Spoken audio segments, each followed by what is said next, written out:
नको नको म्हणा गुंतू माया जाळी, काळ आला जवळी ग्रासावया, काळाची एवढी पडेल बा जेव्हा, सोडविना तेव्हा माय बाप. या अभंगामध्ये जगद्गुरु तुकोबारायांनी उपदेश केलेला आहे आणि तो उपदेश मनाला केलेला आहे. उपदेश काय असतो? कधी कधी जनाला उपदेश असतो, कधी कधी मनाला उपदेश असतो आणि कधी कधी जनासहित मनाला उपदेश असतो. बरं, उपदेश कुणी कुणाला करायचा असतो हेही तितकंच महत्वाचं आहे. उपदेश लहानाने मोठ्याला करायचा असतो की मोठ्याने लहानाला करायचा असतो महाराज? मोठ्याने लहानाला करायचा असतो. आता उपदेश आणि आज्ञा याच्यामध्ये फरक काय? काय फरक आहे? उपदेशही मोठाच करतो, आज्ञाही मोठेच करतात. एक थोड्या वेळात अगदी आपण चिंतन करू. तुम्ही माझ्याकडून फार हसण्याची अपेक्षा करू नका, कारण कार्यक्रमही तो नाहीये, हसण्यासारखा नाही, नाही का? आणि आले ओगाओगाने तरी सांगून जातो, तुम्ही 300-500 हे रिचार्ज याच्यासाठीच घालवता हो, हसण्यासाठीच. टीव्हीला रिचार्ज मारता हे तुमचं मनोरंजनासाठीच आहे, पण आपला उद्धार व्हावा याच्यासाठी अर्धा एक तास दिला म्हणून काय बिघडलं? बरोबर आहे महाराज. महाराजांचं मी नाव विसरलो, दिसले महाराज गुरुजी त्यांना म्हणतात. माझ्या फॅमिलीशी चांगले त्यांचे ऋणानुबंध आहे, मुख्याध्यापक होते. तर आज्ञा करणं हे कुणाचं काम आहे? मोठ्याच आहे. पण आज्ञा आणि उपदेश याच्यामध्ये फरक काय तो महाराज? तर फरक फक्त एवढा आहे की उपदेशामध्ये कल्याणाची जबाबदारी. परत एकदा ऐका, आज्ञा करणं हेही मोठ्याचं काम आहे, उपदेश करणं हेही मोठ्याचं काम आहे. पण आज्ञा करताना फक्त काहीतरी कार्य सांगितलं जातं, काहीतरी कृती करायला लावली जाते, आणि उपदेश करताना त्या उपदेशातून कल्याण झालं पाहिजे ही जबाबदारी असते. आणि म्हणून हा अधिकार तुम्हा आम्हासारख्या संसारिकांना नाही, तर जगद्गुरु तुकोबारायांना. शंका या ठिकाणी तुम्हाला अशी येईल की तुकोबाराय खरं मोठे होते का? वयाने त्यांच्या सोबत असणारे, त्यांच्यासारखं वय असणारे नव्हते का हो? होती माणसं. मग त्यांनी का उपदेश केला नाही? कारण ते मुक्त आहेत, तुम्ही आम्ही संसारी आहेत. त्यांच्या सोबत असणारे सुद्धा मुक्त असतीलच याची शाश्वती नाही. म्हणून तुकोबारायांचा जो अधिकार आहे तो उपदेश करण्याचा अधिकार आहे. का अधिकार आहे? ते मुक्त आहेत आणि तुम्ही आम्ही जीव आहेत ते बद्ध आहेत. तुकोबारायांचं मोठेपणाचं जर गुणगान करायचं म्हटलं तर किती मोठे. तुकोबाराय सांगतात, अनुरेलिया थोकडा तुका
आकाशा एवढे, बाकी सगळं त्यांच्या पुढे फिक आहे. आणि ते मुक्त आहेत म्हणून ते मोठे आहेत. आकाशा एवढे आहेत आणि तुम्ही आम्ही जे आहेत ते सगळे बद्ध आहेत. एरते आई का माया बद्ध, एरते आई का माया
जे बाकीचे तुम्ही आम्ही आहेत ते मायाबद्दल तोची संत साधू ओळखावा निका प्युअर जे आहेत ना मुक्त ते जगद्गुरु तुकोबार आहेत म्हणून त्यांना अधिकार आहे आपल्याला उपदेश करण्याचा. तर त्यांनी उपदेश काही वेळा जनालाही केलेला आहे. आई करे म्हणा तुझ्या स्वहिताच्या खुणा पंढरीचा राणा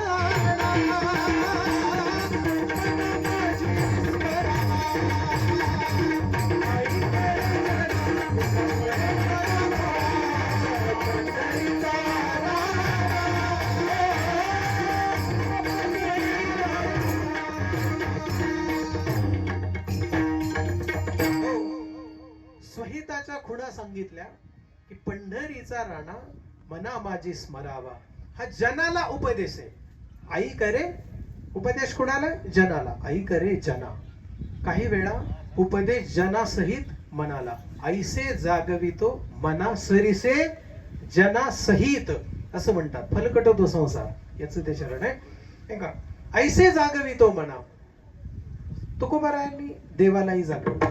मोठा पांडुरंगा ठीक आहे. आता मी जास्त प्रमाण घेत नाही चिंतनामध्ये मला लवकर प्रविष्ट व्हायचंय पण तुकोबारायांचा उपदेश प्रकरणातला अभंग आहे आणि या प्रस्तुत अभंगामध्ये जगद्गुरु तुकोबारायांनी उपदेश जो केलेला आहे तो मनाला केलेला आहे. मनालाच उपदेश का केला? कारण मन हे काय करत असतं तर मन सगळीकडे ऑर्डर फिरवत असतं. मन काय करत असतं? सगळीकडे ऑर्डर फिरवत असतं. जसे एखाद्या मंडळाचे अध्यक्ष असतात. आमचे मधुकर महाराज कापरे डॉक्टर आज 2 कीर्तन होती पण ते अध्यक्ष इथलं मंडळ कुठल्या कुठं पाठवायचं कोणते कलाकार कुठं बोलवायचे हे आमच्या मधुकर महाराजांनी बरोबर डिवायडेशन केलं. त्याचं काही कलाकार तिकडे पाठवले.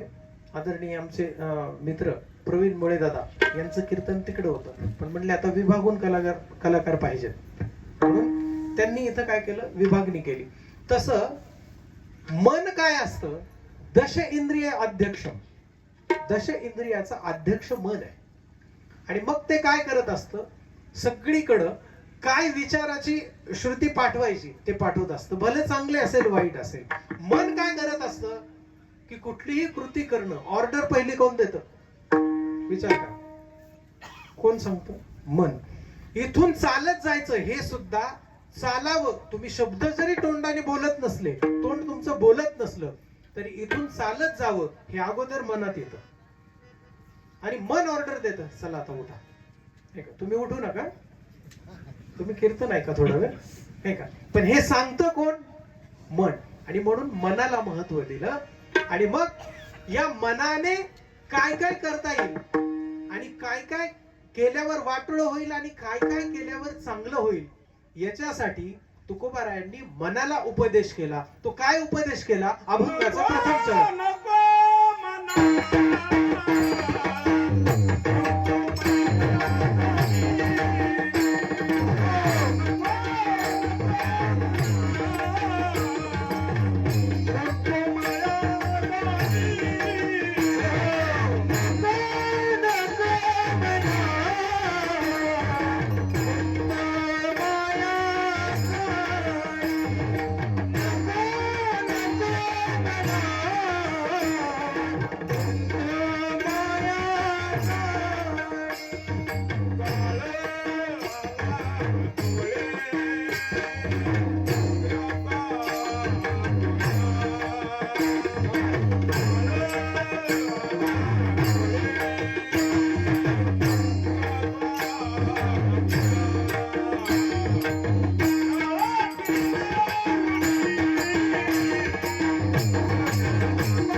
आहे मनाला उपदेश केला की हे माझ्या मना मायाजाळात तू गुंतू नकोस.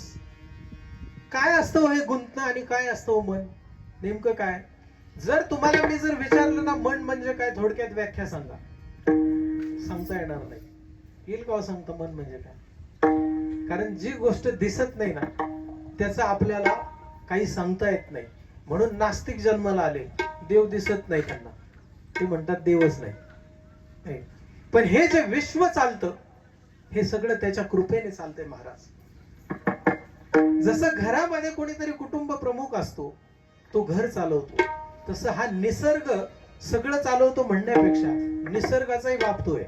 तुझी सत्याने वेदाची बोलणे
तुझ्या सत्तेने सूर्यासी चालणे, नाही का?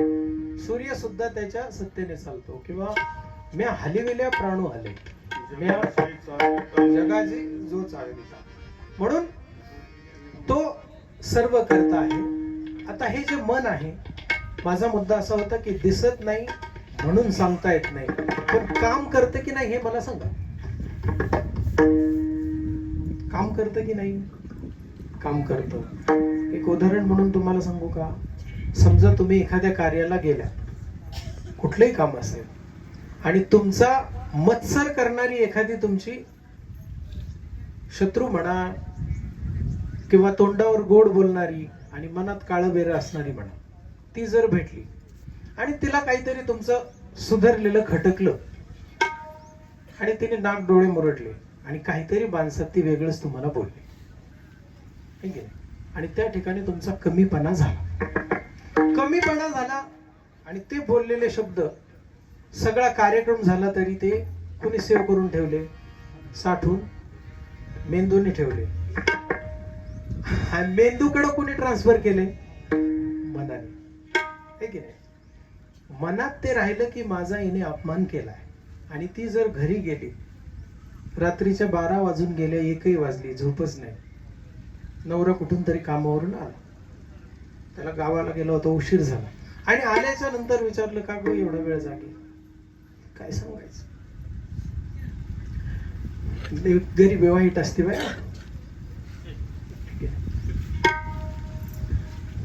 बघा ना, ती जरा सुधारली, आपल्यापेक्षा मोठी झाली का काय, काय ना, जवळ तर काय नसतं पण बोलत रे टमाटमा. आपलं खपलंच नाही तिला, ते 2-4 शिव्या असडते नवऱ्यापाशी, काय का असं बोलती, दुःख करते. लय लागलं अहो माझ्या मनाला. कुठं लागलं? लागलं कुठं एवढं सांगा मला. लागलं कुठं? मनाला लागलं. हाताला लागलं, त्याला प्लास्टर करता येतं, बरोबर आहे. डोकं दुखलं, गोळ्या देतात, डोकं राहतं. हे मनाला लागल्यावर काय करता येतो? समजा गुडघा दुखला, गुडघा दुखल्यावर तुम्हाला काय, समजा एखादं औषध दिलं किंवा तो स्प्रे निघाला, नाही का, डॉक्टरांना माहिती बऱ्यापैकी, त्यांना इकडचंही बरंच माहिती आहे, हा वेदना कमी होतात. वेदना त्याने कमी होतात. आता स्प्रेने काय केलं, वेदना कमी केल्या. पण आता मनाला लागलं म्हणून तो नवरा म्हटला, कशाला काळजी करते ग, मी आहे ना तुला. आतापर्यंत तुझा कंटाळा नाही आला मला, आणि मी तुला आधार देण्यासाठीच आहे ना. भक्कम नवरा असताना कशाला टेन्शन घ्यायचंय. दे इकडं तुझं मन, माझ्याकडे मलम आहे, चोळतो जरा. कुठं जुळल का हो असं सूत्र? मनाला चोळता येतं का? नाही. पण झोप येऊन कोणी दिली नाही. सगळीकडं मन कारणीभूत आहे महाराज. परमार्थ जरी करायचा असेल, तुम्हाला किती सांगू द्या की नाम असं घेतलं तरी जमतं, तसं घेतलं. नामासाठी विधी तुम्हाला सोपा आहे, लक्ष देऊ नाही का. नामासाठी विधी सोपा आहे, पण मन लावून नामस्मरण करणं हे अवघड आहे. विठ्ठला विठ्ठला.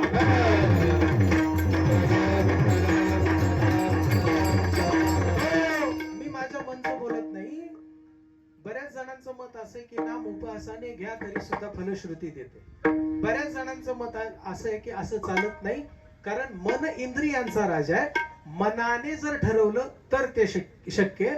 सजातीय वृत्ती अथ प्रवाह असं वर्णन केलेलं आहे. मनाचा जो प्रवाह आहे, एक 10 मिनिट माझ्या हातात आहे, थोडं लक्ष देऊ नये का. मनाचा जो प्रवाह आहे, जसा बल्ब सतत चालू राहतो, उजेड देत राहतो, त्याला सप्लाय कुणाचा आहे? वायरच्या आतून जो करंट आहे. वायरच्या वर हात लावला कळतं का? नाही. किंवा वायर मधून काय चाललंय हेही कळत नाही, पण बल्ब मात्र ऍक्टिव्ह आहे, उजेड देतोय, प्रकाश देत राहतोय. बरोबर. ही वायरच्या आतून करंट त्याचा चालू आहे. तसं मनाचा प्रवाह लगातार चालू आहे. मन कैक 1000 पटीने दिवसभरात विचार करतं. शास्त्रज्ञांचं बऱ्याचशा मत आहे की जवळजवळ 9-10 हजार विचार मन काय करतं, दिवसभरात विचार करतं. आणि मग झोपल्याच्या नंतर काय होतं, झोपेत ते कधी कधी दचकतं, कधी कधी वाटतं घरच अंगावर पडतंय. हे कशाचा परिणाम आहे? मन काय करतं, त्याचं मेमरी कार्ड खोलतं. दिवसभर काय केलं, काय कुठं खटकलं, पैसे कसे माझ्याकडे आलेत, माझ्याकडे राहतील का, कसं नियोजन करू, हे झोपल्यावर मन तो डाटा काय करतो, उघडून देतं, आहे का. पण हे मन दिसत नाही. मन दिसत नाही, पण शरीराला पूर्ण त्रास करतं. अटॅक जरी आला तर कोणीतरी बोलण्यामुळे अटॅक येणाऱ्याची सुद्धा संख्या आहे. त्याला टेन्शन आलं आणि तिथं गामागुम झाला, गेला. त्या मनाने त्याला सप्लाय दिला. हे काम मनाचं आहे. परमार्थात मन लागला तर परमार्थ साध्य आहे, की मन लागलं नाही तरी परमार्थ साध्य आहे? मन लागलंच पाहिजे की नाही? मी नाही सांगत, माऊली म्हणतात, चित्त नाही नामी तरी ते व्यर्थ.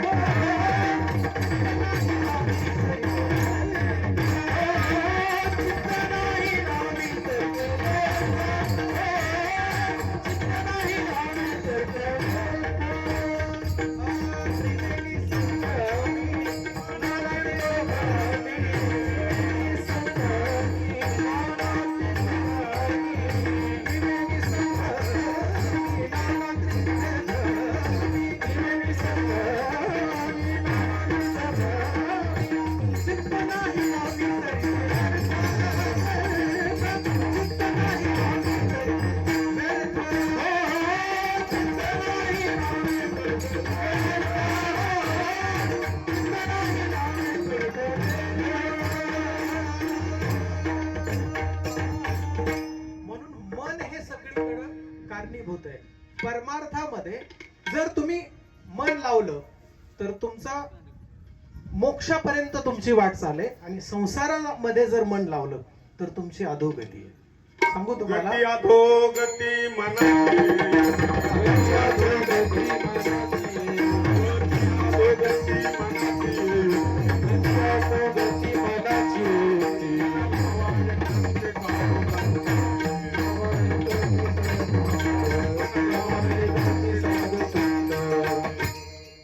गती अधोगती हे सगळी मनाची वृत्ती आहे. तर हे गतीला न्यायचं की अधोगतीला न्यायचं हे मन ठरवतं. पण आपला मुद्दा इथं चालला होता की मन दिसत नाही पण काम करतं. मन दिसत नाही पण काम करतं.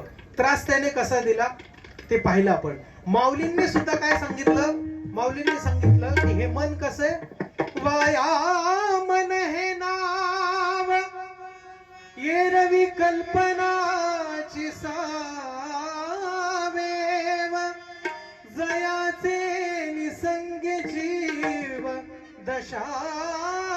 वस्तू वाया मन हे नाव एरवी कल्पनाची सावेग मन फक्त कल्पना करतो. एक थोडक्यात तुम्हाला उदाहरण देतो. तत्पूर्वी आपण एकदा प्रेमाने भजन करा. विठोबा रखुमाई,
माझ्या हातात आहे. आपण बरोबर वेळेला फुलं टाकू, काही काळजी नको. पहा, कल्पना मन करतं. एक जणाला कीर्तनाला यायचं होतं, पण गंमत अशी झाली, सकाळी सगळे तो झोपेत असताना घर लावून गेले. त्या घराच्या खिडक्याही बंद होत्या, थंडी असल्यामुळं. काय थंडी असल्यामुळं खिडक्या बंद होत्या. बाहेरून त्यांनी लक्षात राहिले नाही, कुलूप लावलं. काय केलं प्रसाद महाराज? कुलूप लावलं. कुठं? हा, बघा यांचं मन कुठे आहे. मन कुठे? बुक्क्यात आहे. फक्त बुक्का लावा.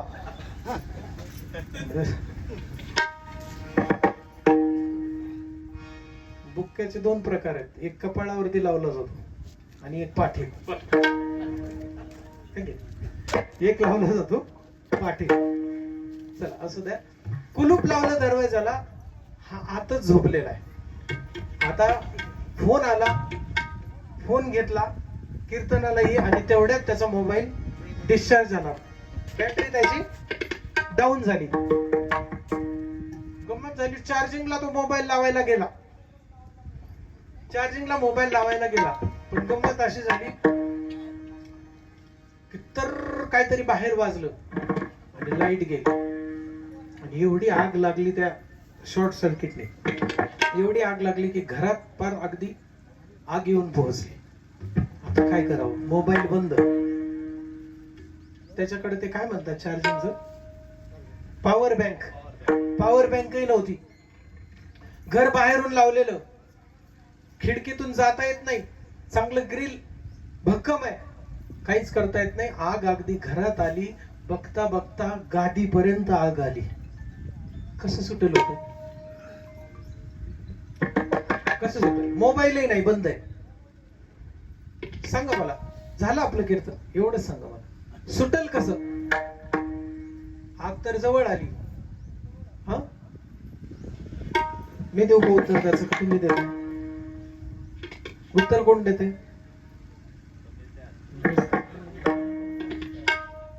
लय ऊन लागते का?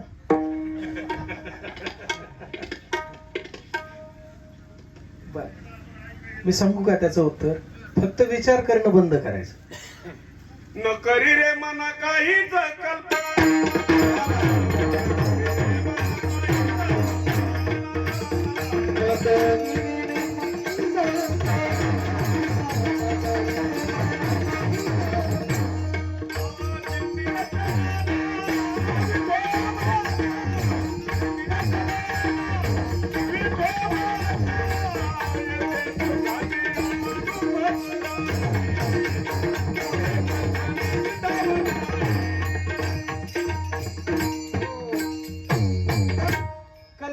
करणं बंद केलं की सगळा प्रॉब्लेम सॉल्व्ह झाला, नाही का? असं काही झालेलं नव्हतं, पण मनाने विचार करायला लावलं. म्हणून नको नको मना गुंतू माया जाळी, काळ आला जवळी ग्रासावया. गीताही सांगते, वेदही सांगतात, मन एव मनुष्यानां कारणं बंध मोक्षयो, बंधाय विषयासक्तं मुक्तैव निर्विषयं स्मृतम्. विषयात गुंतायचं की बाहेर निघायचं हे मन ठरवतं. गुंतला भ्रमर कमळ निकोशी, नाही का? तो कमळात भुंगा जातो आणि त्याला एवढं सुख मिळतं की त्याला वाटतं आता आपल्याला इथून बाहेरच नको निघायला, म्हणून तो सकाळपर्यंत थांबतो. सकाळी हत्ती येतो आणि डोलणाऱ्या फुलाचं प्रेम असल्यामुळं तो हत्ती ते कमळ सोंडेत घेतो आणि त्याला त्या प्रेमाच्या मोठी तो गुंतलेला असतो. आणि मग तो हत्ती काय करतो, स्वतःच्या दाढेत त्याला फुलासहित खाऊन टाकतो. हे कशामुळं? गुंतल्यामुळं. म्हणून नको नको म्हणा गुंतू माया जाळी, काळ आला जवळी ग्रासावया. काळ वास्तविक जवळ आलेला आहे, दोन्ही अर्थाने पटवून देता येईल. वेळ कमी आपल्याकडं, पण बोली भाषेनुसार जर पाहिलं तर काळ आपल्याकडे येतो का आपण काळाकडे जातो? सांगा पटपट. आपणच. आता आम्ही विचारलं कर्जतला कापरेवाडी कुठे आली होती, म्हटलं नाही ती नाही येणार इकडे, तुम्हाला जावं लागेल. म्हणजे विठ्ठला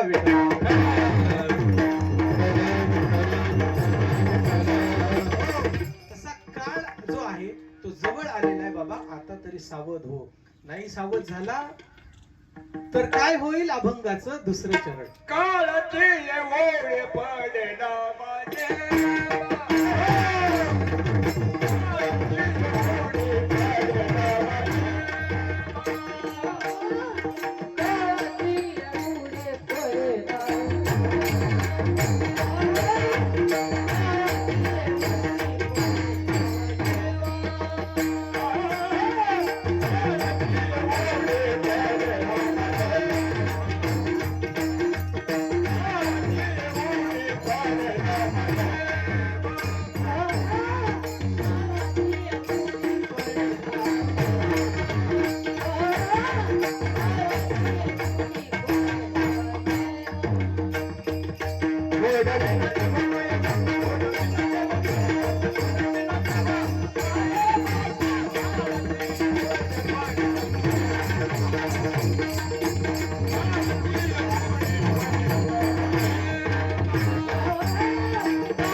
पडल्याच्या नंतर आई बापही काहीच करू शकत नाही आणि कुणीच काही करू शकत नाही. आदरणीय डॉक्टर या ठिकाणी आलेले आहेत, भंडारी डॉक्टर. त्यांनी जरी ठरवलं की भारीतल्या गोळ्या द्यायच्या आणि माणूस जगवायचा, तरी ते काळाने एकदा ठरवलं ना, गोळ्याने बरं वाटेल, पण तिकीट त्याची मुदत जर संपली तर तिथं कुणाचंही काही चालत नाही. स्वजन आणि गण गोत्र उपाय नाही हो चालत, शरीराची होय माती कोणी न येती सांगाती, सारी अवघी कामे खोटी अंती जाणे मसनवटी. काळ कुणालाही सोडत नाही, शेवटी एकट्याला जावं लागतं. आई वडिलांचंही काही चालत नाही. तुम्हाला एक उदाहरण देतो आणि थांबतो. बघा, व्यास मुनी आहेत, नाना कथा रूपे भारती, जे प्रकटली असे त्रिजगती, आविष्कारुणी महामती व्यासांची आहे. त्यांचे शिष्य दास, एक जीवाचे कान करून ऐका. आणि ते दास शिष्य आहेत, माझी सेवा चांगली करतोय आणि म्हणून त्याला माझ्यासारखं अमरत्व यावं. व्यासजी काय आहेत? अमर आहेत. काय विशिष्ट कल्प असतील त्यांचे, 7 कल्पापर्यंत ते मरणार नाही आणि म्हणून माझी सेवा याने करावी. म्हणून याला जगवण्यासाठी वशीला कुठं लावायचं ठरलं? यमाकडं. यमाकडे गेले, दासाला सोबत घेतलं शिष्याला आणि यमपुरीमध्ये गेले. गेल्याच्या नंतर यमाने सत्कार केला, विचारलं काय करायचं? म्हटले माझा शिष्य आणि तो जगला पाहिजे. म्हटले माझ्या हातात नाही. यमदेव काय म्हटले? माझ्या हातात नाही. माझ्या वरची एक देवता कोण आहे? मृत्यूच्या वरची कोणती देवता आहे? यमाच्या वरची कोणती देवता? मृत्यू. आणि मृत्यूकडे गेले. मृत्यूकडे गेल्यावर मृत्यू म्हटले माझ्याही वरची एक देवता आहे. म्हटले तुमच्या वरची कोण देवता आहे? म्हटले भवितव्यता आहे. म्हटले ठीक आहे, असं असं आमचा प्रस्ताव मान्य करा, यांना शिष्य सेवेसाठी पाहिजे. मग दासाला घेऊन ते गेले, भवितव्याकडे गेले. आणि भवितव्याकडे जायला सगळ्यांना परवानगी नव्हती. यमदेव वगैरे बाहेर थांबले, व्यासमुनी आत गेले. व्यासमुनींनी त्यांना विचारलं की असं असं माझा शिष्य माझ्या सेवेसाठी जगला पाहिजे. त्यांनी त्यांचं रजिस्टर उचकलं. रजिस्टर पाहिल्याच्या नंतर म्हटले काय यांचा मृत्यू कधी एकदा मला बघू द्या, आणि ते मला कळाल्याच्या नंतर मी काहीतरी पर्याय त्यांना शोधून काढतो. पण त्यांनी जसं रजिस्टर उचकलं महाराज, गुरुजी जसं रजिस्टर उचकलं त्याच्यामध्ये लिहिलेलं होतं यदा दासश्च व्यासश्च मृत्यू भवितव्य तथैवच गृहंती यांती तथा दास्य मरिष्यति.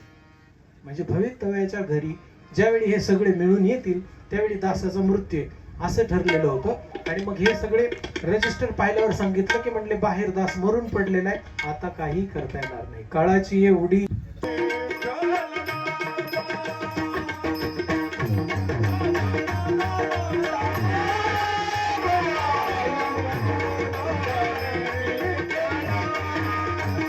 आम्ही जात तुम्ही कृपा असू द्या, आम्ही जात तुम्ही कृपा असू द्या, आम्ही जात तुम्ही कृपा असू द्या, आम्ही जात तुम्ही कृपा असू द्या.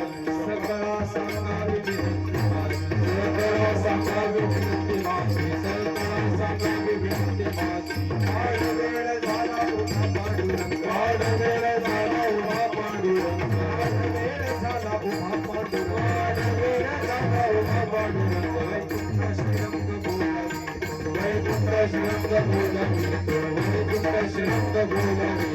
अंतकाळी विठू आम्हास पावन, अंतकाळी विठू आम्हास पावन, अंतकाळी विठू आम्हास पावन, अंतकाळी विठू आम्हास पावन.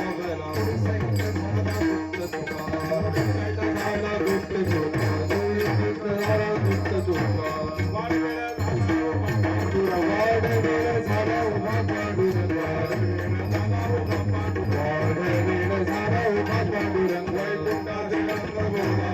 वैकुंठ श्रद्ध बोलवितो, वैकुंठ श्रद्ध बोलवितो. कुंडली विठ्ठल श्री नामदेव तुकाराम, पंढरीनाथ भगवान की जय, माऊली ज्ञानेश्वर महाराज की